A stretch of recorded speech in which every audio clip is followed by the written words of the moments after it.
जय माता दी। आप सभी पर माँ शैलपुत्री की कृपा सदैव बनी रहे। इस बार शारदीय नवरात्रि 22 सितंबर दिन सोमवार से प्रारंभ हो रही है और 22 सितंबर को ही माँ शैलपुत्री की पूजा की जाएगी और इसी दिन घट स्थापना होगी। आइए जानते हैं माँ शैलपुत्री की संपूर्ण पूजा विधि और शुभ मुहूर्त के बारे में। 22 सितंबर को ब्रह्मा मुहूर्त सुबह 4:43 से 5:31 तक रहेगा।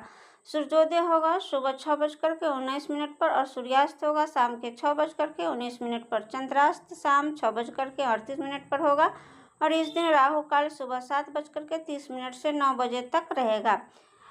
मुहूर्त सुबह 11:55 से 12:43 तक रहेगा और इस बार 22 सितंबर को बहुत ही शुभ योग बन रहा है। नक्षत्रों के शुभ योग बन रहा है जिसमें उत्तरा फाल्गुनी नक्षत्र सुबह 11:24 तक रहेगा। बाद में हस्त नक्षत्र प्रारंभ हो जाएगा। इसके अलावा शुक्ल योग शाम 7:59 तक रहेगा। बाद में ब्रह्मा योग प्रारंभ हो जाएगा। इस दिन घट या स्थापना का शुभ मुहूर्त रहेगा सुबह 6:09 से 8:06 तक। हालांकि सुबह 7:30 बजे से राहु काल लग जाएगा, तो राहु काल लगने से पहले आप घट स्थापना कर ले, सुबह की पूजा ले। यदि घट स्थापना सुबह न कर पाए तो फिर मुहूर्त यानी सुबह 11:49 से दोपहर 12:38 तक, इस बीच में आप कलश की स्थापना कर सकते हैं। माँ शैलपुत्री की पूजा प्रातः काल सुबह मुहूर्त 4:58 से लेकर के 7:25 तक रहेगा और शाम का मुहूर्त रहेगा शाम 6:18 से 7:29 तक। माँ शैलपुत्री हिमालय राज अर्थात शैल की पुत्री होने के कारण शैलपुत्री कहलाती है। इनका वाहन वृषभ अर्थात बैल है और माँ अपने दाहिने हाथ में त्रिशूल और बाएं हाथ में कमल का पुष्प धारण करती है। इनके मस्तक पर अर्धचंद्र सुशोभित है, इसलिए माँ शैलपुत्री की पूजा में चंद्र देवता की भी पूजा का विधान है और इस दिन चंद्र देवता के अस्त होने से पहले सभी समय चंद्र देवता की पूजा करने से सभी शुभ फलों की प्राप्ति होती है। नवरात्रि में पहले दिन घट स्थापना के साथ ही माँ शैलपुत्री की पूजा करनी चाहिए। प्रातः काल स्नान करके शुद्ध वस्त्र धारण करके घर के मंदिर या फिर कलश स्थान की जगह पर बैठकर सबसे पहले संकल्प लिया जाता है। संकल्प लेते समय अपने दाहिने हाथ में थोड़ा सा जल लेकर इस प्रकार कहे।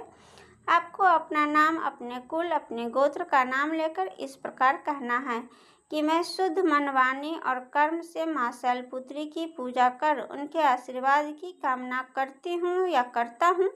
इसके अलावा आप यदि नवरात्रि में पूरे उपवास रखना चाहते हैं तो भी संकल्प लेना चाहिए।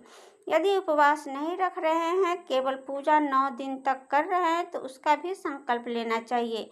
यदि इसके बाद भी संकल्पित जल को भूमि पर छोड़ दीजिए। अब माता रानी का ध्यान करते हुए आप यदि तस्वीर के तो जल का छींटा देकर स्नान का भाव करें। प्रतिमा है तो प्रतिमा को स्नान कराएं। उसके बाद उन्हें पोंछकर वस्त्र धारण कराएं। उनके चंदन या रोली कुमकुम का तिलक लगाएं। माँ का प्रिय रंग सफ़ेद रंग, गुलाबी और नारंगी है। इन्हीं रंगों के वस्त्र धारण करके पूजा आज के दिन करनी चाहिए।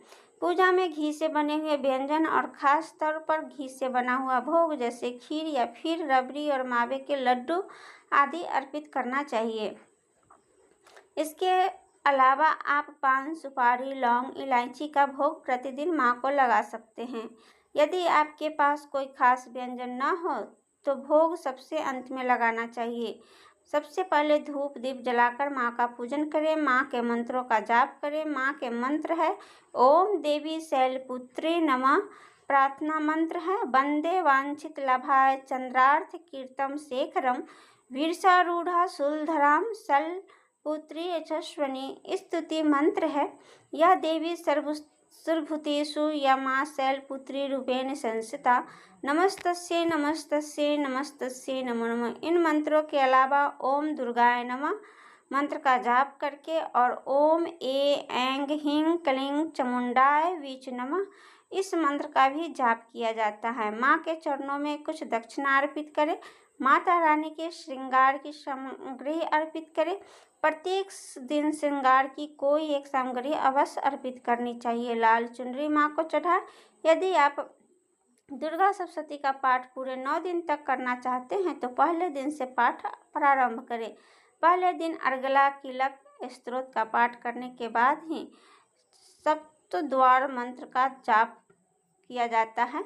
फिर दुर्गा सप्तशती का पहला अध्याय पहले दिन पढ़ना चाहिए। उसके बाद कथा का श्रवण करें या कथा का पाठ करें। देवी भागवत पुराण का कोई महात्म पढ़ सकते हैं या श्लोक पढ़ सकते हैं या सुन सकते हैं। फिर सबसे अंत में श्री दुर्गा चालीसा का पाठ करें और कपूर जलाकर माँ की आरती उतारें। आरती उतारने के साथ ही आपको एक छोटी सी आगरी, जिसे छोटा हवन हम कहते हैं, वो भी करना चाहिए, क्योंकि अग्नि देवता के माध्यम से सभी देवी देवताओं का अपना भाग स्वीकार करते हैं। तो गाय के गोबर का एक उपला तोड़कर आप उसके छोटे छोटे टुकड़े कर ले, उसे आग में सुलगा ले। जब धुआं बंद हो जाए तब उसमें घी डाल करके उसके ऊपर आपको लौंग का एक जोड़ा पहले कपूर जलाकर उसमें रखें। जब अग्नि प्रज्वलित हो जाए तब उसमें लौंग का एक चूड़ा जिसमें फूल लगा हुआ हो वह अग्नि देवता को अर्पित करना चाहिए। फिर जो भी भोग आपने माता रानी को अर्पित किया है, जैसे मिठाई का या लौंग सुपारी का, तो आपको बतासा, मिश्री या फिर दूध से बनी मिठाई का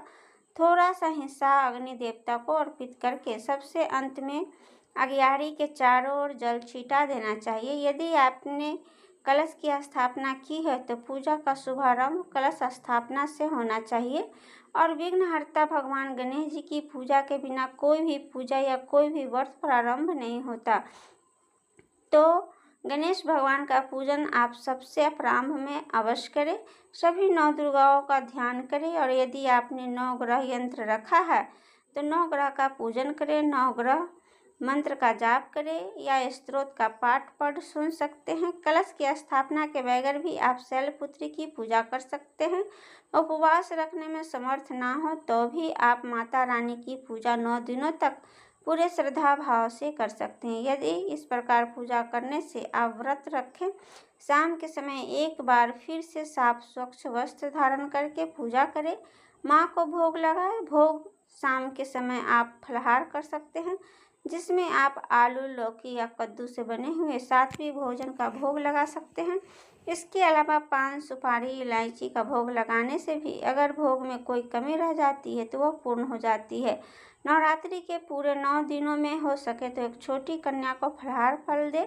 उसके बाद प्रसाद रूप में आप स्वयं ग्रहण करें और इसके अलावा एक गाय का हिस्सा भी आपको फलाहार में से निकाल करके गौ माता को खिलाना चाहिए। ध्यान रखें कि नवरात्रि के व्रत करने वाले भक्तों को किसी दूसरे के घर का फलाहार या जलपान आदि करने से जहाँ तक हो सके बचना चाहिए।